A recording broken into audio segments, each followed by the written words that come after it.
this time out, it is the long-awaited tag video, the movie genre tag video that I was tagged by PlanetShannon, I think in June, possibly. I know it was earlier this summer.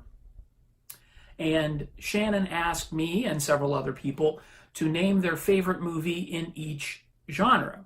And the particular categories of genre that she had mentioned were action adventure, animation and family, comedy, drama, fantasy, musical, romance, mystery or crime, science fiction, thriller, teen or high school, chick flick, superhero, martial arts, horror, war or historical, and foreign. And I added two categories, two genres myself, documentary and Western. So I'll give you my favorite in each, and I want to just kind of put not a disclaimer, but sort of a poor comment dissuader, if you want to call it something. I sat down and I did this several days ago. I sat down with the list of genres and I just said, okay, what comes to mind immediately? When I think of that genre, what movie do I think of? Is it the best in that category? No, it's what I think of when I think of that type of movie. It's my favorite, at least off the top of my head. If I sat and heavily researched my movie library or the annals of, I don't know, critical acclaim, I may have come up with different answers. But off the top of my head, as of August 27th, which I believe is the date today, I'm not even sure, these are my answers. So without further ado, here we go. For my action-adventure pick, I picked Terminator 2, Judgment Day from 1991. And the reason I picked this is it's got everything you'd want in an action film. It's got great special effects, great set pieces, just amazing dynamics within the scenes. It's fun. It's easy to get into.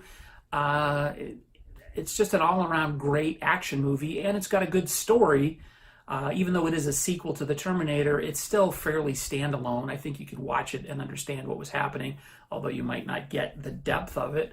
But as an action-adventure movie, I think, obviously it fits into other genres as well, but I think as an action-adventure film, I would be hard-pressed to name a better one off the top of my head. So that's my pick for that.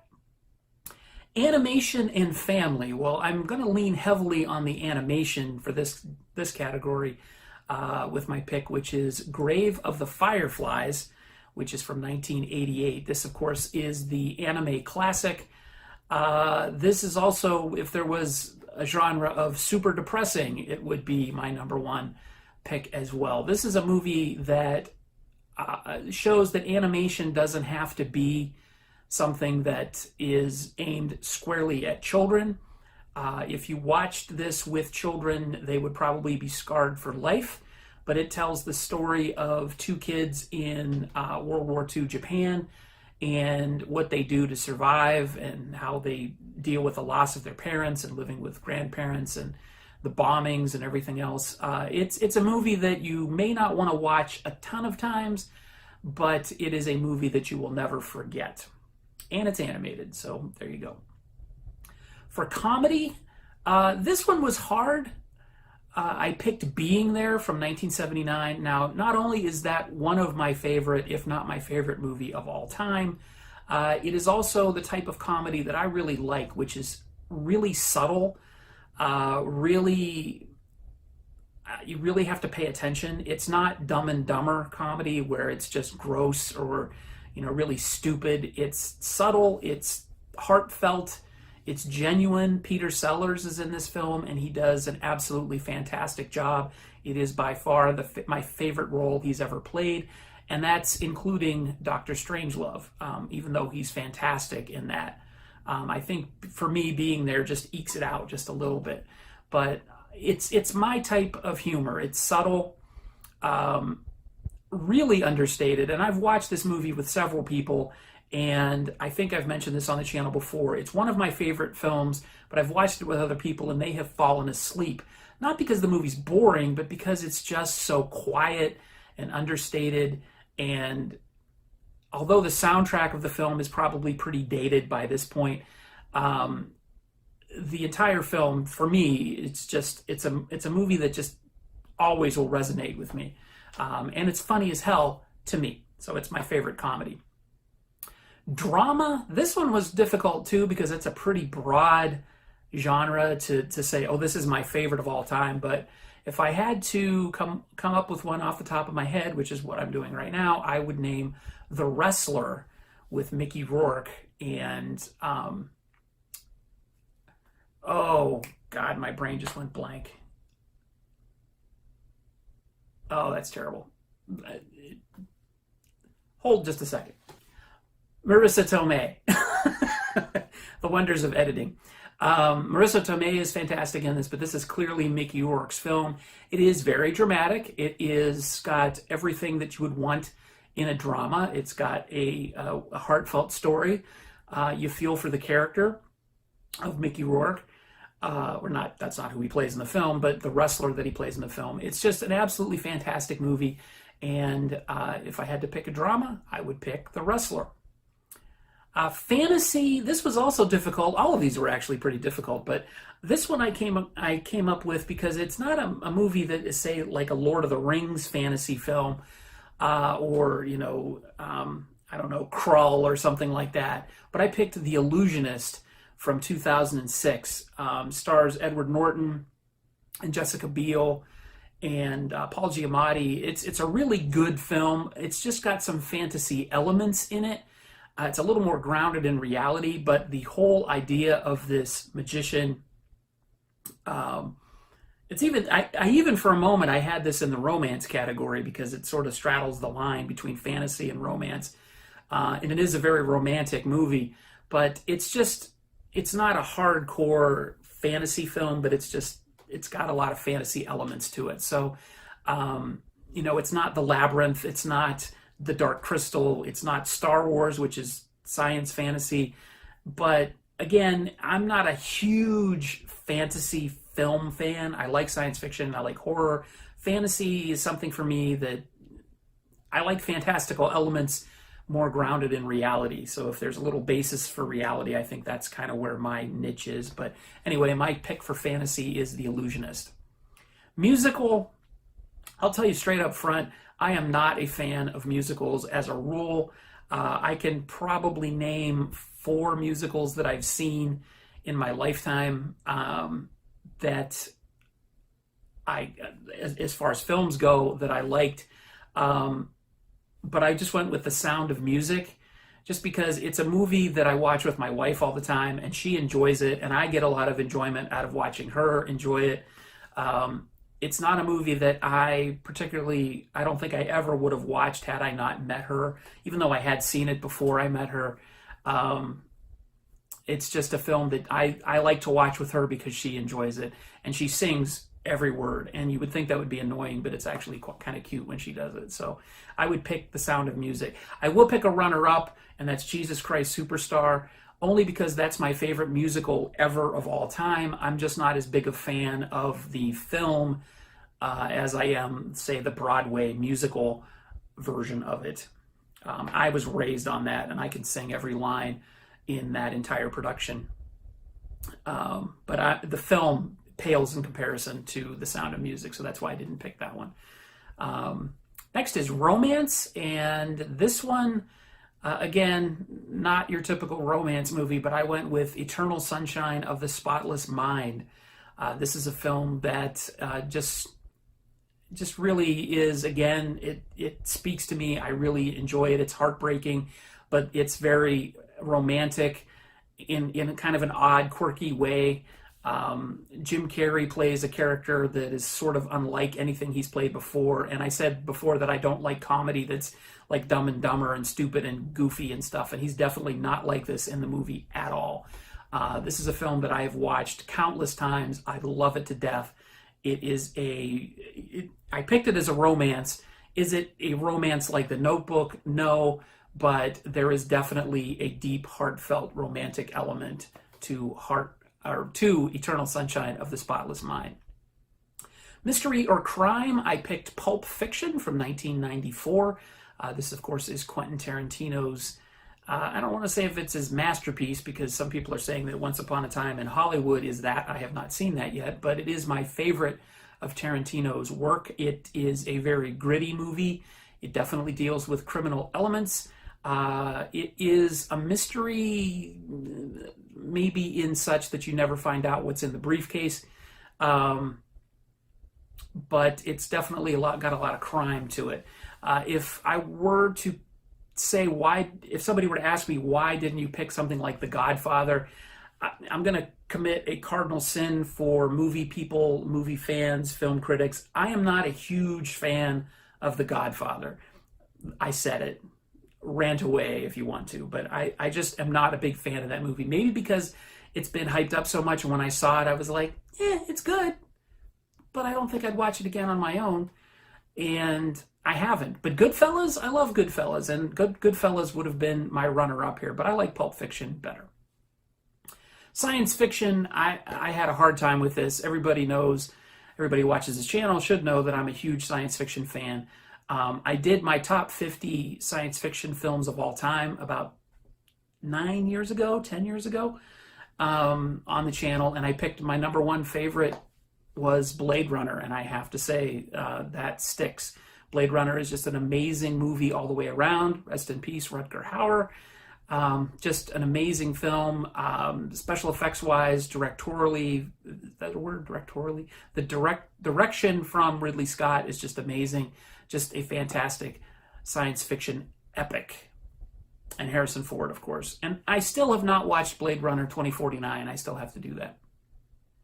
Thriller, this I went with Seven from 1995 with Brad Pitt and Morgan Freeman. That's just a movie that I think is the epitome of a thriller.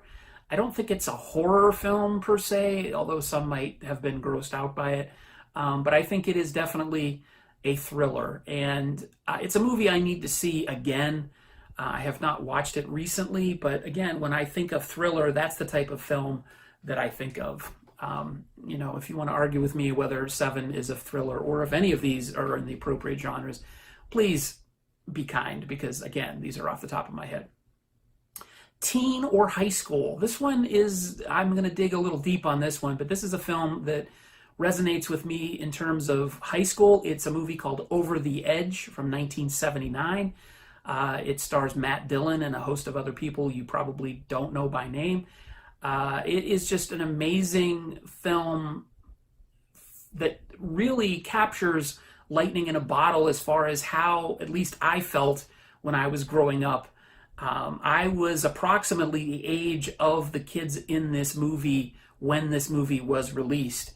I don't think this movie came out theatrically. I just read that today, that the movie was not released theatrically because it possibly would have incited violence, and they were worried about, apparently there were violent episodes when The Warriors was released into theaters. So rather than release Over the Edge into theaters, it was released straight to HBO. So you may not have seen it. Definitely seek it out. It is available on DVD. I don't believe it is available on Blu-ray, at least not yet. But Over the Edge is an amazing film that really captures what it was like to be a teenager in the late 70s. They're not so much a teenager per se as in high school, middle school, that whole awkward puberty phase. But I really related to this film when I was a kid, and it stuck with me through the years. So that would be my teen or high school film. Chick flick, obviously I'm not a chick, but I think Bridesmaids from 2011 fits this bill. I love that movie. It's another one of those movies I can sit down and watch with my wife. Again, she enjoys it a lot. I laugh every single time. Yes, it does have some gross out humor in it, but I think the performance by Kristen Wiig is just amazing. I think she should be in more comedic roles that aren't Ghostbusters. I really think that she's kind of overlooked as a comedian. in films. Even though she's still working and does a lot of films, I think that she needs to get more credit for how good she is, especially in this film. Of course, it has Melissa McCarthy, and oh boy, I'm drawing blanks on names.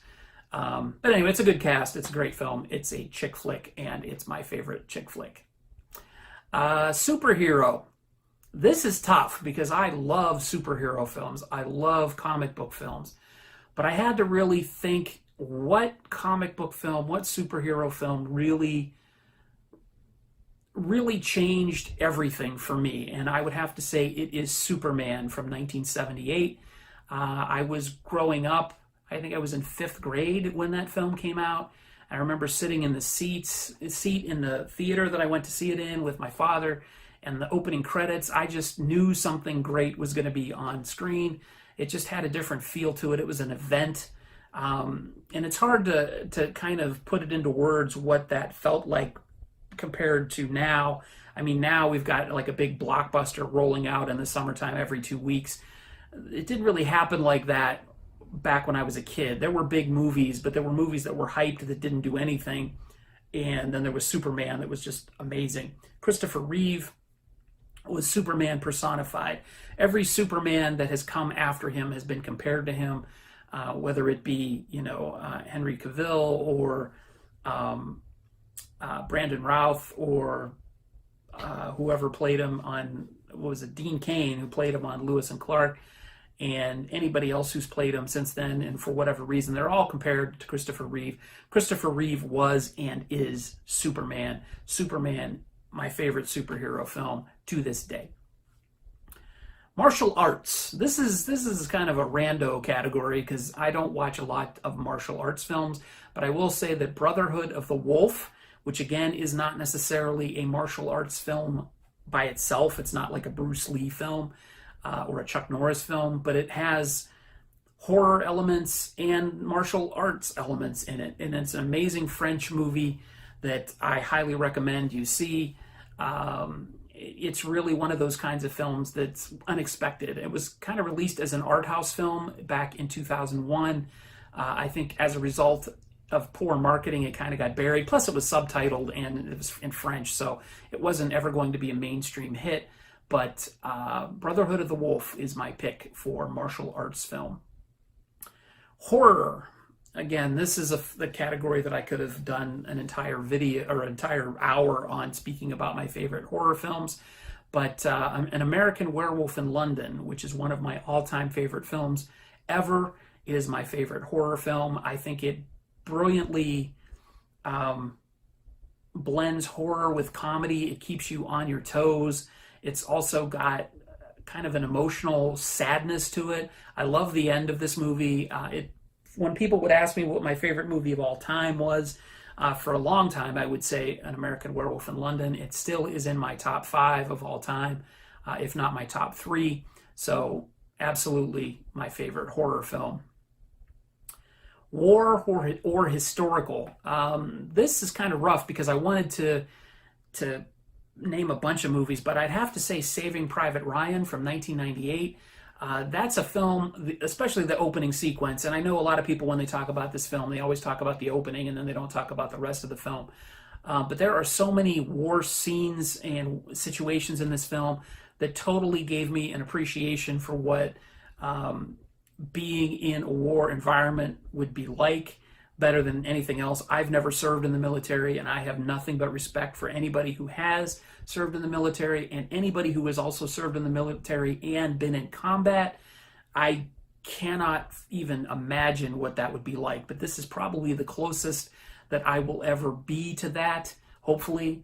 And just seeing just the horror of the Normandy invasion, the D-Day scene, just absolutely blew me away. So I think that and the way that really affected my mind and my thoughts about what humanity has done to each other, and the thought process that must be going through a soldier's mind when they know they're going into battle, especially something like D-Day where you're mounting an attack on an entrenched enemy.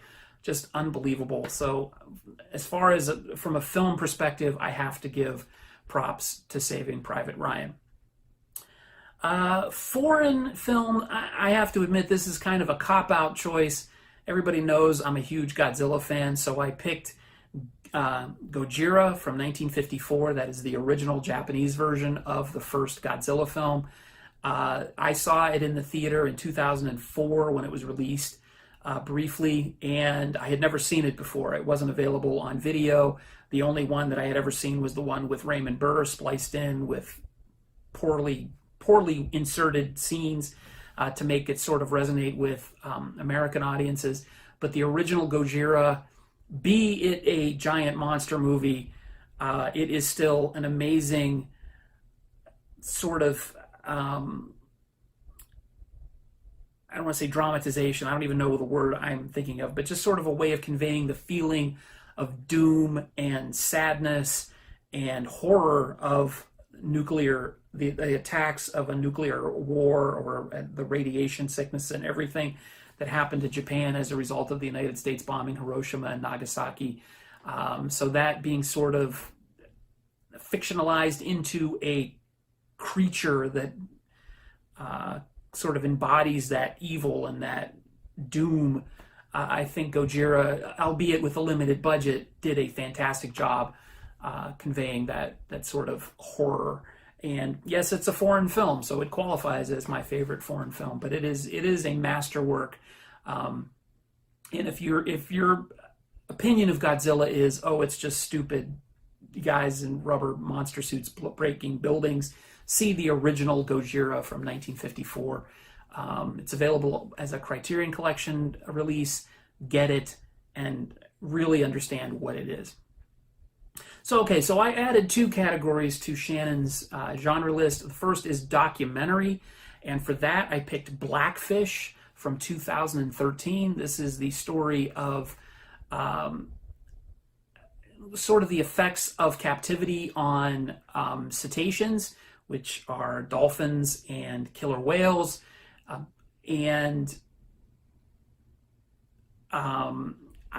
don't really know how to not go on a giant rant about this, because this is something near and dear to my heart. But I think the tagline for the film, or at least it was used in the marketing, was, what if you were kept in a bathtub for your entire life? You would probably go crazy too. And SeaWorld and Marineland and all of these places, keep these really super intelligent animals in these terribly enclosed areas. And these are animals that are used to and programmed naturally to swim hundreds of miles in a week or a day. I'm not exactly 100% sure, but they don't swim in a pool round in circles. And then they're starved to perform tricks for our amusement. If you don't see any other film on this list, please see Blackfish. It is amazing. It's available on Netflix. It is not an uplifting film, but it will teach you all you need to know about why you should not swim with dolphins. You should not go see SeaWorld animal shows. That's all I'm going to say. Blackfish, amazing film. The other genre that I added was Western. And for that, I would pick Clint Eastwood's 1992 film, Unforgiven, which is just all around a fantastic film, in my top 10 of films all time. It's the story of an old, I don't even want to tell you what the plot is. Just go see it, rent it, whatever you need to do. Clint Eastwood directed it. He stars in it. Morgan Freeman's in it. It's just an amazing story, well acted, well directed, and it's a Western. And I think Westerns are a genre of film that as a kid I used to hate, because when I was a kid I wanted to watch science fiction movies. I wanted to watch horror films. And when I would sit down in front of the TV with my dad or my stepfather, they always watched Westerns. And that's what they grew up on. And so it's the same thing for me. I grew up on science fiction and horror films and Godzilla and stuff like that. It's the kind of stuff that makes you feel comfortable when you want to just relax from, after work. You just want to sit down and kind of wrap yourself in the warm blanket of a film and just forget your troubles. Well, if you grew up on Westerns, that's the film that would those are the types of films that would make you feel that way. For me, I am getting a new appreciation of Westerns as I get older. Newer Westerns I like, older Westerns I like. I started watching old-time Westerns just on my own, probably within the last 10 years, and enjoying them. I don't watch enough of them, but I really have a new appreciation for Westerns as a whole, which would probably come as a surprise to a lot of people if you knew me off camera. I am not a rugged, outdoorsy type person.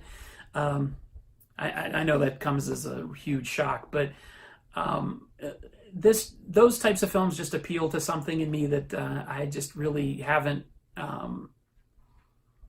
fully appreciated yet. So I tend to watch Westerns more so now than I did when I was a kid. So now I really enjoy Westerns. I like watching them, and I will probably watch a lot more in the future. So there you go. That is my movie genre tag video.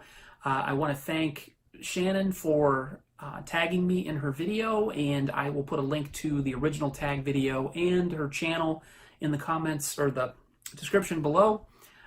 Please check her channel out. She's an awesome YouTuber. She does a lot of book reviews and book videos and movie stuff. She's always a treat to watch, so check her channel out.